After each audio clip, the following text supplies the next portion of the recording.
Бүгін адамдарға конституция еч қаншалық қызық емес.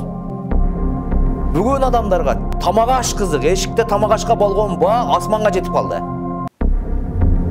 Мен бір мындай елге түшінікті бір нәрсені айтып қояйын деп атам да. Ушул ел біз өзгөрөбүз деп Жээнбеков деген аялдамадан кеткен да. Ак үйдү кайра бир тегеренип келгичек деле Жээнбеков деген баннерлердин ордуна ошол эле аялдамага Садыр Жапаров деп илип коюшту дагы. Biz başka aялдамага келдик деп ошол эле аялдамада туруп алып алдап атышат. Эми биз саясатчылар көз боямашып тототушубуз керек да.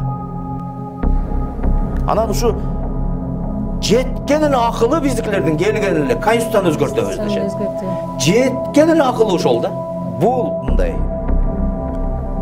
алдыда эч нерсени көрбөй аткандын белгиси.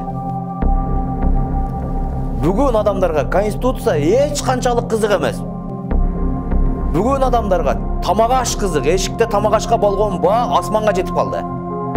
Кейбір тамағаштың түрлері таңқыстыққа түшіп келе баштады. Доллардың көтеріп отқанын айтпай эле коеюн.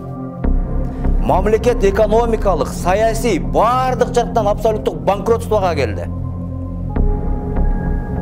Анан ошентип атса деле болбой, бизге шайлоо эле болсо болду, бизге референдум эле болсо болду, бизге конституция болсо эле болду дегендей.